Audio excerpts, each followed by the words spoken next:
بسم اللہ الرحمن الرحیم۔ ذوالحجہ شروع ہو گیا ہے، الحمدللہ ثم الحمدللہ۔ یہ پہلی ذوالحجہ یعنی کہ عشرہ ذوالحجہ، جیسے ہم بولتے ہیں نا رمضان میں کہ پہلا عشرہ شروع ہو گیا، پھر دوسرا عشرہ شروع ہو گیا، پھر تیسرا عشرہ شروع ہو گیا، اسی طریقے سے ہر مہینے میں عشرے ہوتے ہیں 10 دن کے۔ تو اسی طریقے سے ذوالحجہ کا جو پہلا عشرہ ہے اس کی فضیلت ہے۔ اس کی کیا فضیلت ہے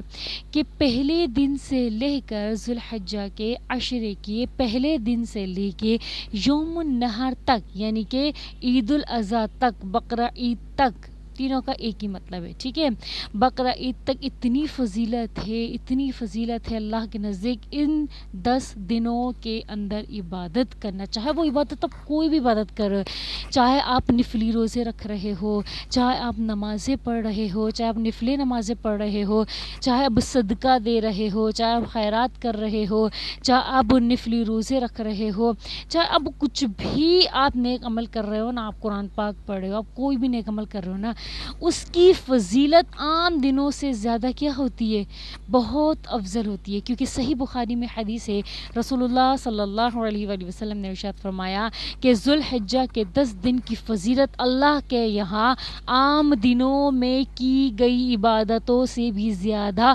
افضلیت رکھتا ہے، ٹھیک ہے۔ یعنی کہ عام دنوں میں ہم جتنی عبادت کریں، جیسے بہت سخت گرمیاں بھی آئی ہیں، کتنی سخت گرمیاں آئی ہیں کہ اس میں ہم نے اگر روزے رکھے ہیں، نیک قیام کیا ہے اور نفلیں پڑھی ہیں اور ہم نے خوب صدقہ خیرات کیا، اللہ تعالیٰ نے ہمارا ثواب لکھا ہے، ٹھیک ہے، اللہ تعالیٰ نے ہمیں اس کا ثواب دیا ہے۔ لیکن ابھی جو ٹھنڈے بارشوں والے جو موسم چل رہا ہے، چونکہ اب تو یہ ذوالحجہ کا عشرہ شروع ہو گیا ہے، اور اس میں ہم جو نماز پڑھ رہے ہیں، نفلی نماز پڑھ رہے ہیں، نفلی عبادت کر رہے ہیں، صدقہ خیرات کر رہے ہیں، یہ ان گرمیوں میں رکھے گئے روزے سے بھی زیادہ فضیلت رکھیں گے۔ بات سمجھ آ رہی ہے؟ یہ ٹھنڈے ٹھنڈے بارشوں والے دن ہیں، اس میں اگر نفلے روزے رکھتے ہیں، 10 دن بھی روزے رکھتے ہیں، یا 5 دن روزے رکھتے ہیں، یا 4 دن یا 1 دن کا بھی روزہ رکھتے ہیں نا، تو عام دن میں گرمیوں میں، سخت گرمیوں میں رکھا گیا روزے سے زیادہ فضیلت رکھے گا یہ ٹھنڈا روزہ۔ بات سمجھ آئی میری؟ تو اگر آپ ان 10 دنوں کو سمجھو گے، پہچانو گے، چونکہ ہم کیا کرتے ہیں نا، اب یہ ایسی چل گیا ہے، پہلے کا تو مجھے خیر اندازہ نہیں ہے، اب ایسا چل گیا جیسے بقرعید شروع ہو گئی ہے تو گایاں بار بندی ہوئی ہیں یا بکرے بار بندے ہوئے ہیں، اچھی بات ہے، ان کے ساتھ کھیلو، ان کو کھلاؤ، ان کو پیار کرو، ان سے الفت رکھو، ان کا خیال رکھو، ان کو ہر چیز کی سہولت دو، جانور ہیں وہ۔ تو اس چکر میں کیا ہوتا ہے نا، ہم عبادت نہیں کر رہے۔ بات سمجھ آ رہی ہے؟ اذانیں ہو رہی ہیں، مسجد نہیں جا رہے، عورتیں نماز کے لیے مصلی پہ کھڑے نہیں ہو رہے، نہ نفلی عبادت تو دور کی بات، ہم فرض عبادت کی طرف بھی نہیں جا رہے، صدقہ خیرات نہیں کر رہے ہیں، تو یہ عبادت سے آپ کیا ہو جاؤ گے، بالکل ہٹ رہے ہو ان 10 دنوں میں، صرف باہر مٹر گشتیاں ہو رہی ہیں، پوری پوری رات باہر نکلیے۔ ہونا تو یہ چاہیے کہ ان 10 دنوں میں جو افضلیت اللہ نے رکھی ہے، جو خیر و برکت اللہ تعالیٰ نے رکھی ہے، جو سکینہ ہے، جو برکتیں، جو رحمتیں، جو نعمتیں ان 10 دنوں میں اللہ تعالیٰ نازل فرما رہے ہیں، ان کو ہم حاصل کرنے کے بجائے گائے بکرے ان سب کے پیچھے ہم ایسے ہاتھ دھو کے لگ گئے ہیں کہ باہر ہی ہم لوگوں نے جو نا کرسیاں ڈال کر بیٹھ گئے ہیں، چھپڑے ڈال کر بیٹھ گئے ہیں، اور پوری پوری رات ہم پیچھے کالی کر رہے ہیں، عبادت کی طرف متوجہ ہی نہیں ہو رہے۔ ہر چیز کا ایک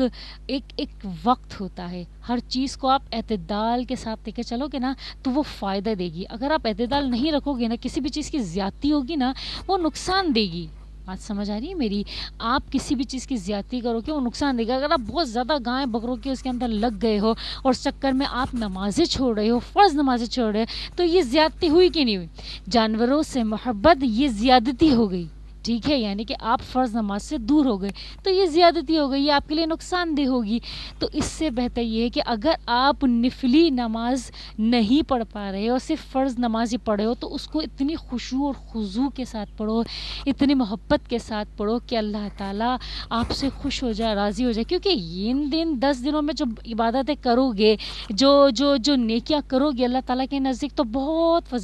فضیلت رکھے گی، ٹھیک ہے۔ حافظ ابن حجر رحمۃ اللہ علیہ لکھتے ہیں کہ ہو سکتا ہے کہ اللہ کے نزدیک یہ فضیلت اس لیے بھی ہو، ان 10 دنوں کی فضیلت اس لیے بھی ہو کہ اس میں سب کچھ آ جاتا ہے، جیسے کہ توحید کلمہ، یعنی کہ کلمے پہ تو ہم ہیں، مسلمان ہیں، کلمے پہ ہیں، کلمہ پڑھتے ہیں لا الہ الا اللہ محمد رسول اللہ، ٹھیک ہے۔ دوسرا نماز تو ہم پڑھتے ہیں۔ تیسرا روزہ، ہم نفلی روزہ بھی رکھ لیں گے، کیوں نہیں رکھ سکتے، بالکل رکھ سکتے ہیں، نفلی روزہ بھی رکھ لیں گے۔ اس کے بعد صدقہ اور خیرات، یہ بھی الحمدللہ کرتے ہیں، اور زیادہ بڑھا دیں گے، ٹھیک ہے۔ اس کے بعد 5واں آ گیا حج، کیا آ گیا، حج۔ ان 10 دنوں کے علاوہ کیا ہم کبھی بھی ان پورے 12 مہینوں میں کیا کبھی بھی حج ہو سکتا ہے؟ نہیں۔ تو یہ ساری جو عبادتیں ان 10 دنوں میں بالکل آ گئی ہمارے پاس، یہ عشرہ ذی الحجہ میں ساری عبادتیں سمٹ کے آ گئی، تو ہو سکتا اللہ تعالیٰ کے نزدیک اس لیے یہ فضیلت رکھتا ہو۔ باقی واللہ عالم، اللہ تعالیٰ بہتر جانتے ہیں کہ اللہ تعالیٰ کے نزدیک ان 10 دنوں کی فضیلت کیوں ہے، ٹھیک ہے۔ امید کرتی ہوں آپ کو میری بات اچھے سے سمجھ میں آئی ہو، اور اپنے آپ کو ہمیشہ دعاؤں میں، بالکل دعا کے لیے آپ ایسے ہو جاؤ کہ ان 10 دنوں میں آپ نے اتنی دعائیں کرنی اللہ تعالیٰ سے کہ آگے کے جو یہ یوم النحر کے بعد، یعنی کہ بقرہ عید کے بعد، آپ کو خود کو محسوس ہونے لگے کہ اللہ تعالیٰ نے ہماری تمام دعاؤں کا جواب دے دیا ہے، ٹھیک ہے۔ اپنی دعاؤں میں بھرپور مجھے یاد رکھیے گا، میں بھی اپنی دعاؤں میں اپنے تمام سبسکرائبرز کو یاد رکھوں گی انشاءاللہ عز و جل۔ اللہ تعالیٰ آپ سب کو اور مجھے بھی عبادت کرنے کی توفیق عطا فرمائے، آمین۔ جزاکم اللہ خیراً، احسن الجزاء فی الدارین، آمین۔